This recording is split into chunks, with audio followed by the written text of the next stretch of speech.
Hey, this is NFL Hall of Famer. No, hey, this is NFL Hall of Famer Tony Dorsett. You're listening to Talking Sports with Randy. Rose Namajunas and Tracy Cortez. Interesting fight. Really interesting fight. I always pick Rose to win because she's never let me down. And to be totally honest with you, I don't really know much about Tracy Cortez. I've only seen one of her fights, so I can't really speak to her. Didn't Jessica Andrade drop her on her head? Isn't that how she lost her belt?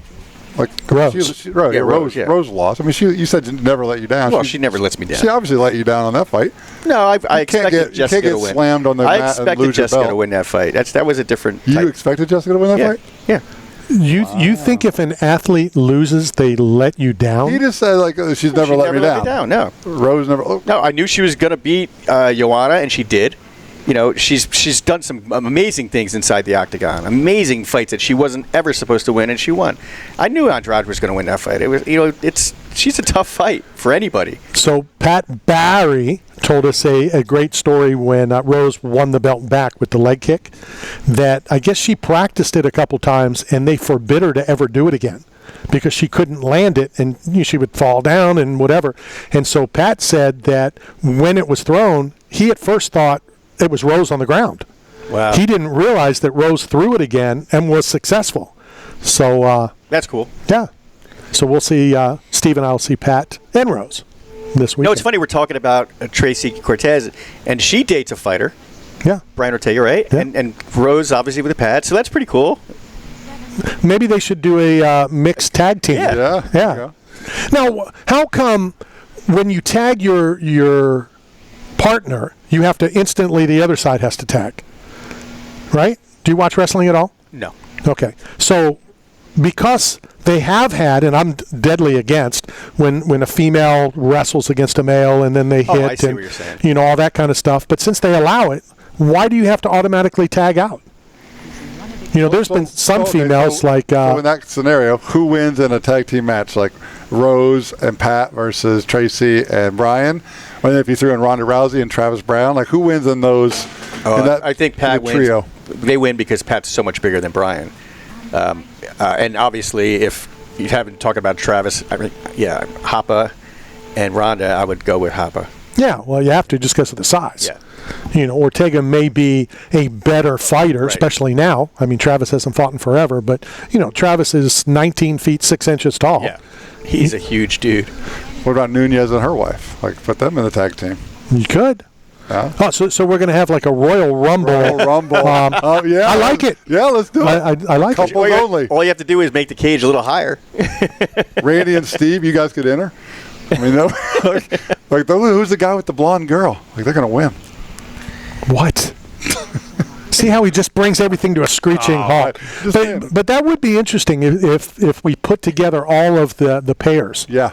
And there's quite a few others. Because it makes sense because they're into the same lifestyle. They live the same lives, and they so it's obvious that they would be connected or married or. Randy, Matt just reminded me of something really silly. I was out with Anthony Hardunk. Remember Anthony Hardunk? Yeah. So we were at this place called, remember Rouge at the MGM? It's a little club when walking towards the vaguely. Garden Arena. I don't think it's there anymore. So we're in there. We're just having a couple drinks after the fights, and this beautiful blonde walks in, and she starts talking to everybody. And I look at Anthony Harding. I go, "Who's the blonde?" And he goes, "What?" I go, "Who's the blonde?" He goes, "It's my wife." I'm like, "Oh, I'm sorry. I'm sorry, Anthony." And so it became an inside joke every time I see him. He goes, "Hey, Mike, who's the blonde?" Randy gets that every time he goes to the press conference. It's like, "Hey, who's the blonde you're with?" No, believe it or not, more people know Steve. No doubt. Especially at the UFC than NFL behind the photo bombing the sets, the Dallas Cowboys and Michael Irvin. You're a star, bro. For sure. I've seen you everywhere. Have you looked at the card for this weekend? We talked about the main event, but have you looked at that? Not extensively, no. I mean, I looked at obviously on who our boys are fighting, but Travis obviously. Hold on a second. No worries. I know you didn't look at it. No, but we're not allowed to have boys or favoritism on this program. I was told we have to be impartial, neutral, like Switzerland. Switzerland wasn't neutral. Stop saying that. Sweden was. But I'm just saying, Switzerland was neutral. We are neutral as well.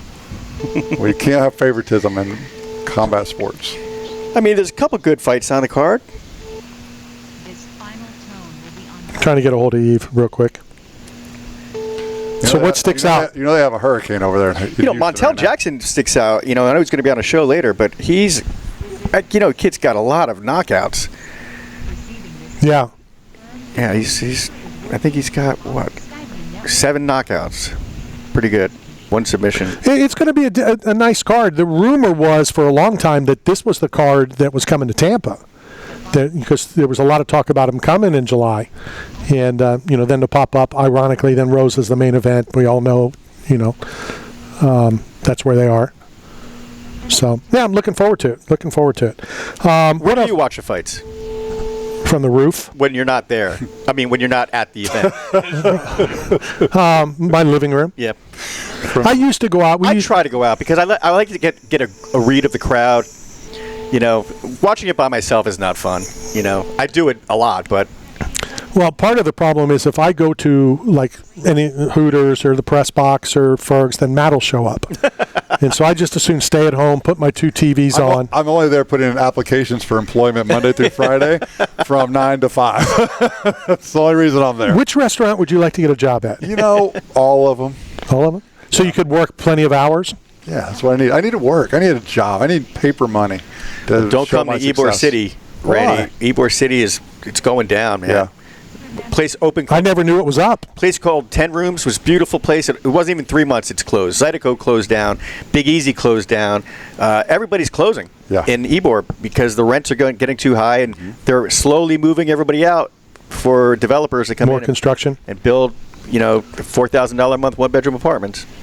I haven't been to Ybor since I think I did the Brad Culpepper radio show. And Brad probably left in the 90s. Wow. We used to do it from Sushi on 7th. Joe Gomez, if you know Joe, big Ybor guy. Ric Flair's best friend, or one of his best friends. That was Craig's restaurant. It was. Sushi on 7th. Yep.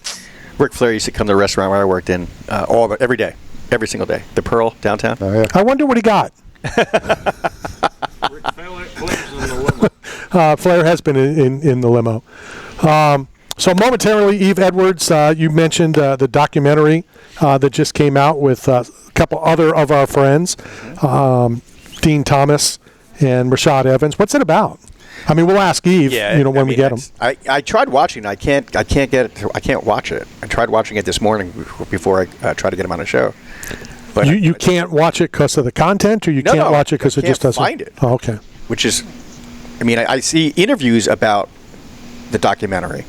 But I can't find the actual documentary, so we'll find out from Yves where it's going to be. I know they were taking it to a film festival. I think Sundance. Yeah, I think it was New York. Oh, New York. I think it was up in the Northeast because I thought about going up to it. Because again, these are 3 of the guys that we watched come up and Dean Thomas has been so great on what's that show he does with Matt Serra and Dana White. Looking for the Fighter or whatever. I love that show. That show cracks me up. How could it not? I mean, Dana's Dana. Dana's Dana. And if you know anything about Matt Serra. Hilarious. And Dean's just as funny. Yep. I've always given him a hard time. I'm like, why do you allow people to call you Din? And granted, it's spelled D-I-N. Right. We know that. But, it's kind of like what I did with Jorge Diaz. They called him George. Kind of like, what you guys were going back and forth. Right. And I go, well, what's your name? He goes, my name's Jorge. I go, then people should call you Jorge. Right. Just like our next guest. It's not Yves. Right. So let's welcome to the program my brother from another mother, Yves Edwards. Yves, what's going on? What's up, Daddy? Should I tell the quick story? Yeah, tell it. All right, so Yves, how long have we known each other? Almost 25. Almost 25. 2001, I think. Okay, so over 25 years. So my son and my daughter-in-law come up, and they're having a baby, and what is my wife and I want to be called? And my wife said, I want to be, we're going to go with Nana. And I thought about it instantly. I go, I got it, Randaddy. Because that Yves Edwards has called me Randaddy for 25 years. And so I called Yves and I told him, I go, you're going to live on in our family forever, because when people ask, it's Randaddy because of the great Yves Edwards. That's awesome. That is a great story. Okay. Man. All right, so wanted to catch up, for numerous reasons. One, I did not know that you had a almost as good a relationship with Mike Straka as you do with me. Well, no, I mean, Eve and I know each other, but we don't hang like you guys hang. I met Eve back at Fox News Channel. Remember Nancy Duffy, Eve? I remember that whole trip. Yep. Like, yeah. And I was doing my Fox Fight Game show, little show, and I think you were on. That was back in 2001, also, right? 2003 or 4, yeah. 2003 or 4, right? Yeah. And I thought she was going to do a show with you. I wasn't sure what the connection was, but I remember you speaking really highly of her, saying she was great. And I worked with her. I know she was great. So whatever it was, I hope it worked out. And then that was right before you got into the UFC, wasn't it? And if it didn't work out, it was a long time ago. Let it go. Yeah. I think that was right before you went to the UFC. Am I right or wrong? So I think I just left the UFC and I went back a little bit later. Right, okay. So we've seen a great deal about a documentary, and when I got a hold of you a little while ago, I asked, is this the first time, because people have said this all the time, I've joked to you and Dean, is this the first time you and Dean have ever been seen together? On film, pretty much, but it's like some real powerful CGI. So it's just Dean and I cannot actually be in the same place at the same time. There's something about quantum physics and stuff like that. I couldn't understand it. I am not smart enough to figure that out. But we cannot be in the same place at the same time where the world will implode. So Matt, I expected you to jump in and say something about their frequency must connect, or it's probably it's like magnets, Yeah. They're so connected that they can't be together. What is this project about? So this is a short that we did. Actually, we filmed this during the pandemic, and it is about, I guess the easiest way to say it without giving away much is it's about race relations in the country, but also about family.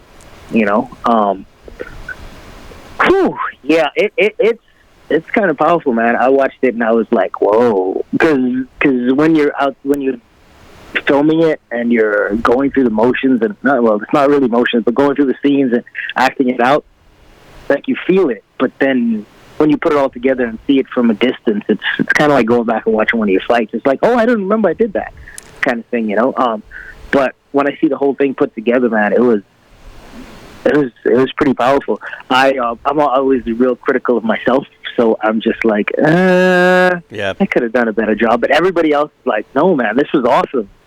So I don't know. So I can't wait for you guys to see it, because I know you'll tell me the truth, Randy. No, for sure, and you know it, and you know where I stand with all that stuff. I mean, I consider we are family, and the race relations in the world, in this country, piss me off, and so I can't wait to see it. And when you say family, I mean blood family. What kind of family are we talking about? Well, the film is called Brotherhood, and Dean and I don't think anybody in the sport